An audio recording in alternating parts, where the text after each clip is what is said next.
बिस्मिल्लाहिर्रहमानिर्रहीम। अस्सलाम वालेकुम। मेरा नाम है ईमा चट्ठा और मैं माहिर ग़िज़ायात हूँ। मैं बहरिया इंटरनेशनल हॉस्पिटल में प्रैक्टिस करती हूँ और एक अपना ऑनलाइन वेट लॉस क्लिनिक भी रन करती हूँ। आज हम बहुत इंपॉर्टेंट टॉपिक की बात करने बैठे हैं, क्योंकि जब भी लोग डाइटिंग स्टार्ट करते हैं वो अक्सर कहते हैं कि कुछ चीज़ें हम ऐसे कर रहे हैं, वो करने के बावजूद फ़ायदा नहीं हो रहा। जो भी ख़वातीन मुझे घर बैठ कर सुन रही हैं, आपके माइंड में भी आ रहा होगा कि भाई मैंने ये किया वो किया, पर वज़न क्यों नहीं कम होता। मैं आपको आज वो 4 से 5 कोई ऐसी मिस्टेक्स बताऊंगी जो आप मुझे बताइएगा कमेंट सेक्शन में कि क्या आपने की हैं, क्योंकि अगर आप वो कर रहे हैं तो वजन उल्टा कम होने की बजाय हमारा बढ़ना शुरू हो जाता है या वहीं उसी जगह पे फंसा रहता है। तो पहली वो चीज़ जो मैं आपसे शेयर करने वाली हूँ ये ऐसी है जो मुझसे यकीन करें हर पेशेंट ने कहीं ना कहीं मुझे बताई है, और वो ये है कि मील स्किप करना। अच्छा, मील स्किप करने की मैं आपको साइंस बताती हूँ। हमें अक्सर लगता है, अक्सर पेशेंट्स आते हैं बताएंगे कि हम तो बहुत कम खाते हैं, दिन में 1 दफ़ा मील ले रहे हैं या हार्डली 2 दफ़ा मील ले रहे हैं, फिर भी वजन कम क्यों नहीं हो रहा। पता है होता क्या है, मेडिकली बात बताऊंगी मैं आपको। वजन कम करना बहुत ज़्यादा कम खाने और बहुत कम खाने के बीच एक बड़ी बारीक सी बीच की लाइन है, दैट इज़ वेट लॉस। अगर आप एग्जैक्टली उतना मिकदार का खा रहे हो तो वेट कम होता है, ज़्यादा खा रहे होंगे तो ज़्यादा ही रहेगा ना। पर अगर ज़रूरत से ज़्यादा कम खा रहे हैं, जैसे मील स्किप कर रहे हैं, तो मेटाबॉलिज्म होता है slow, that's why weight loss नहीं होता। तो आप में से कोई भी अगर कम खा रहा है तो इस चीज़ का ध्यान रखें कि आपने ज़रूरत से ज़्यादा कम नहीं खाना, बॉडी को उतने न्यूट्रिएंट्स देने हैं जितनी उसको ज़रूरत है। जनाब, नेक्स्ट पॉइंट जो मुझे पेशेंट से सुनने मिलता है वो ये है कि हम सर्दियाँ, स्पेशली ये सर्दियों वाला पॉइंट है, इसलिए ज़रा गौर से सुनिएगा कि आप लोग बाहर जाना, मुझे पता है बहुत ज़्यादा सर्दी हुई है, शायद दिन में ख़वातीन को टाइम नहीं मिलता और या जॉब्स वगैरह होती है, मर्दों की भी रात को सर्दी बहुत ज़्यादा है। तो अक्सर लोग इंटरनेट से देख के वॉक कर रहे होते हैं जो यूट्यूब पे हमें मिल जाती हैं, पर उसमें सबसे आसान वॉक जो मैंने सबके मुंह से सुनी है ना, दैट इज़ लेज़ली वॉक। कि हम लेज़ली वॉक कर रहे हैं, मतलब वो कहते हैं वर्कआउट हम कर रहे हैं फिर भी वजन कम क्यों नहीं हो रहा, पर वर्कआउट के चक्कर में सिर्फ लेज़ली वॉक हो रही होती है। देखिए, मैं खुद लेज़ली वॉक का उन लोगों को कहती हूँ जिनका बिल्कुल 140 kg, 30 kg, 20 kg हो, वहाँ पे लेज़ली वॉक जो है वो फर्क डालती है। क्यों डालती है? क्योंकि उन्होंने कभी भी फिजिकल एक्टिविटी नहीं की होती।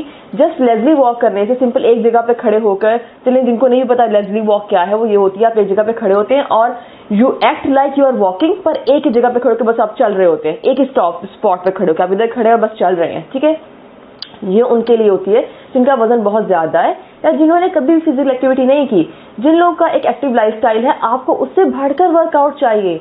तो मैं ये नहीं कह रही कि नहीं बाहर ही जाएं सर्दियों में और सर्दी में जाके वॉक करके आएँ, बहुत अच्छी बात है अगर आप कर सकें तो, नहीं कर पा रहे और वर्कआउट्स हैं। मैं 2 वर्कआउट के टाइप बताती हूँ, ये ज़रूर सर्च कीजिएगा इंटरनेट पे, आपको बड़ी अच्छी वीडियोस मिल जाएंगी। एक तो hit workout, high intensity intermittent training, ठीक है। एक तो हिट वर्कआउट आप करें HIIT, दूसरा इसको सर्च करें आप स्ट्रेंथ ट्रेनिंग को।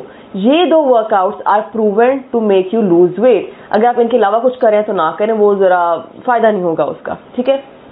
अच्छा, ये जो थर्ड पॉइंट है ये भी बहुत ज़रूरी है समझना। अक्सर लोग जब पेशेंट मेरे पास आता है, मैं सबसे पहले लेती हूँ हिस्ट्री, ताकि मुझे आपकी समझ आए कि आप लोग क्या करके आ रहे हैं।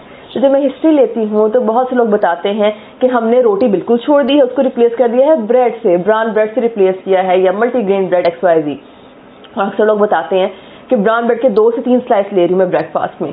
मैं आपको ब्राउन ब्रेड और रोटी का जरा एक कंपैरिजन बताती हूँ। एक तो पहली बात, अगर आपने वेट लूज करना है तो आम सफ़ेद आटा नहीं लेना, कोशिश करें चक्की से जाके आटा खरीद के लाएं। चक्की वाला, चोकर वाला आटा इज़ द आटा जो आपको वेट लॉस करने में हेल्प करेगा। अगर आप ब्राउन ब्रेड का 1 स्लाइस ले रहे हैं तो वो आधी रोटी के बराबर है। तो जो लोग 2 स्लाइस ले रहे हैं तो आप तो 1 रोटी के बराबर कैलोरीज ले रहे हैं ना, तो फिर आप ब्रेड क्यों ले रहे हैं, आपको रोटी लेनी चाहिए। और जो लोग 3 स्लाइस ले रहे हैं तो जनाब आप तो 1.5 रोटी ले रहे हैं, तब कहाँ से वेट लॉस होना है। तो पहली मिस्टेक होती है हमारी नाश्ते के टाइम से। अच्छा, नाश्ते में एक और पॉइंट मैं ऐड करना चाहूँगी, बहुत से लोग नाश्ता स्किप करते हैं कि हम दिन में 1 मील लेंगे, रात का नाश्ता मतलब लंच करेंगे या डिनर कर लेंगे, तो मील अक्सर लोगों का फर्स्ट स्किप हो रहा था, that is breakfast. Medically speaking, अगर आप ब्रेकफास्ट स्किप कर रहे हैं तो instead of losing weight, metabolism body कर देती है स्लो। जब हो जाना है स्लो, फिर आप दिन में जो मर्जी कर लें, आप फाके कर लें, कुछ कर लें, आपका वेट नहीं होने लगा लूज, ठीक है। तो पहला जो आपका स्टेप है वेट लॉस की तरफ, दैट इज आपने प्लीज नाश्ता नहीं छोड़ना और प्रॉपर तरीके से करना है। कोशिश करें, मैं वेट लॉस में हमेशा नाश्ते में रोटी अंडा लाजमी देती हूँ। तो अगर वेट लॉस स्टार्ट करना चाहते हैं और नाश्ता फौरन उठते साथ करें और रोटी अंडा लें, इससे वेट लूज हो जाता है। रोटी बेचारी का कोई प्रॉब्लम नहीं है, कोई इतनी कोई मसले वाली चीज़ नहीं है कि आप इसको बिल्कुल डाइट से निकाल दें। नेक्स्ट पॉइंट जनाब है हमारी जो फैंसी किस्म की डाइट्स होती हैं, बनाना डाइट, फलानी डाइट, जीएम डाइट, इसके कीटो शीटो, आपने इनके नाम बहुत सुने होंगे, पर ये डाइट्स जो हैं ये थोड़ी प्रॉब्लमेटिक हैं। इनसे वेट दोबारा आ जाता है, ठीक है, हम यही पॉइंट डिस्कस कर रहे हैं ना कि इनसे वेट आपका गिरता नहीं और वापस आ जाता है, ये फंसा रहता है। आपकी जो फैंसी डाइट्स है ना, आपका मैं कहती हूँ आप इंटरनेट पे जरूर देखा होगा, एक हफ्ते में फलाना केजी कम करें, 4 केजी कम करें, 10 केजी कम करें, वो कहीं ना कहीं इस तरह की डाइट्स होती हैं, न्यूट्रिशनली बैलेंस नहीं होती। अगर आपकी डाइट न्यूट्रिशनली बैलेंस नहीं है तो ऐसी हर डाइट छोड़ने के बाद आपका वेट वापस आ जाएगा। तो ये चीजें बिल्कुल नहीं करनी। आप कभी भी किसी डाइटिशियन से इंटरनेट पे कहीं भी प्लान देखें ना, तो उसमें कम से कम 3 मील्स होने चाहिए, स्नैकिंग के टाइम होने चाहिए, और आपका नॉर्मल रोटी चावल दाल वाला डाइट प्लान होना चाहिए। जो फैंसी डाइट्स है ना, पूरा दिन सूप पीते रहें, पूरा दिन पानी पीते रहें, फलाना पाउडर घोल के पिए, और क्या होता है पूरा दिन केले खाएं, कैबेज सूप पिए। कैबेज सूप डाइट एक आई हुई है और स्पेशली सर्दी में दोबारा से उसका रुझान आ जाता है कि पूरा दिन सूप पीते रहें। इससे तो या तो आप तीसरे दिन गिर जाएंगे, या आप न्यूट्रिशनली बहुत ज्यादा आपकी बॉडी वीक हो जाएगी, इम्यूनिटी लो हो जाएगी, और उल्टा और कुछ नहीं तो वेट ही नहीं कम होना है इससे। और अगर कम हो गया तो जैसे ही आप नॉर्मल डाइट में आएंगे आपका वेट हो जाएगा ज्यादा। तो ऐसी किसी भी डाइट से करने से इस तरह आप करें। क्रेविंग्स की होती हैं अक्सर लोगों का, जब आप डाइटिंग कर रहे होते हैं अक्सर असल मसला ये होता है, कहते हैं कि पूरा दिन डाइट कर लेते हैं, रात को क्रेविंग से बुरी हालत हो जाती है और हम कुछ खा लेते हैं। ये क्यों होता है? ये उन लोगों के साथ होता है जिन्होंने अपनी डाइट में कार्ब्स कंप्लीटली निकाले होते हैं। देखिए, अगर आपने कार्ब्स निकाले ना, तो मेडिकली या साइंटिफिकली अगर आप बात करें इसको, तो उन लोगों को क्रेविंग ज्यादा होती है जिन्होंने डाइट से कार्ब्स निकाले होते हैं, और दूसरा जिन्होंने ब्रेकफास्ट स्किप किया होता है। बॉडी को खाना चाहिए भाई हर 4 घंटे बाद, सुबह दोपहर शाम 3 टाइम खाना, छोटा छोटा स्नैक बीच में कोई 2 छोटे स्नैक उसको चाहिए। जब आप उन चीजों में कार्ब कंप्लीटली निकाल के कंप्लीटली प्रोटीन पे आ जाते हैं, या कुछ और फूड ग्रुप यूज करना शुरू कर देते हैं, कुछ लोग बिल्कुल फ्रूट्स शुरू कर देते हैं, उन लोगों का वेट फंस जाता है, नहीं गिरेगा आपका, ठीक है। इसलिए प्लीज अगर आपने वेट लॉस करना है तो कार्ब्स बिल्कुल भी नहीं छोड़ने। कार्ब्स बॉडी का पहला सोर्स है एनर्जी का, ठीक है। बॉडी बहुत डिस्टर्ब हो जाती है, मेटाबॉलिज्म की तबाही मच जाती है जब आप वेट लॉस के चक्कर में कार्ब कंप्लीटली निकाल देते हैं। और देखिए, जो पाकिस्तानी स्टाइल है खाना पीने, हमारे खाने पीने का, कितनी देर आप कार्ब्स छोड़ देंगे मुझे बताएं।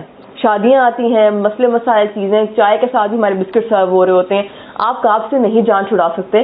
तो आप कार्ब्स एक छोटा पोर्शन रखें, बेशक अपनी पूरी डाइट का 30% डाइट कार्ब्स की हो, बाकी ना हो बेशक, पर लाजमी रखें, वरना वो क्रेविंग इतना तंग करेंगे कि आप वेट लॉस नहीं कर पाएंगे। अच्छा जी, आखिरी पॉइंट ये है कि डाइट में फ्रूट्स लाजमी होने चाहिए। हम कार्ब्स के चक्कर में फ्रूट्स भी निकालते हैं, और फ्रूट्स ही होते हैं जो हमारी स्किन को फ्रेशनेस देते हैं और एक ग्लो बरकरार रहती है वेट लॉस करते हुए भी। पर कुछ लोग एक चीज कर रहे होते हैं, मील स्किप करते हैं, और उस मील में जो लेते हैं चीज, वो लेते हैं फ्रूट का जूस ले लेते हैं।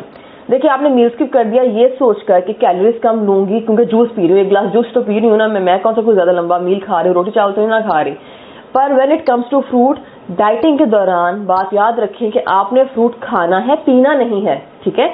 जब आप पीते हैं तो थोड़ी सी ज्यादा साइंटिफिक बात है, मे बी आपको समझ ना आए, फ्रूट खाना इज बेनिफिशियल, फ्रूट ज्यादा पी लेना ये ग्लाइसेमिक इंडेक्स बहुत ज्यादा हाई कर देता है आपकी बॉडी में। आप देखें, आप फॉर एग्जांपल आप एक फ्रूट खा रहे हैं, वो एक फ्रूट है, आप जूस बना रहे हैं, आप 3 ऑरेंज का जूस बनाएंगे एक गिलास, और कहाँ सिर्फ आप एक ऑरेंज खा रहे हैं। खाना इज बेटर, आपको फाइबर भी देगा, जूस में आपको फाइबर मिल रही है, और फाइबर आपके मैदे की प्रॉपर वर्किंग के लिए, एक अच्छा स्टूल पास होने के लिए बहुत जरूरी है। जिनको कॉन्स्टिपेशन ब्लोटिंग वगैरह रहती है उनकी डाइट में फाइबर नहीं होता, फ्रूट खाएं, फाइबर मिलेगा। और ग्लाइसेमिक लोड के मसले से बचने के लिए कि एक चीज का लोड आपकी बॉडी पे ज्यादा हो जाए, ज्यादा आसान अगर उर्दू में समझाऊं तो उससे बचने के लिए आपको फ्रूट का इस्तेमाल करें, पर जूस की फॉर्म में नहीं।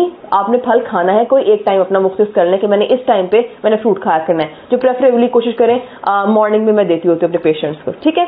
उम्मीद है आपको वीडियो पसंद आई होगी। बहुत छोटे से बड़े आम से पॉइंट्स है जो मैंने आपसे शेयर किए, जो मेरे पेशेंट्स मुझे आके मसले बताते हैं। आपको जो भी क्वेश्चंस हो आप कमेंट सेक्शन में पूछ सकते हैं, और मैं जरूर कोशिश करूंगी उनका आपको जवाब दूं। इंशाल्लाह मिलते हैं नेक्स्ट वीडियो में, तब तक के लिए अल्लाह हाफिज।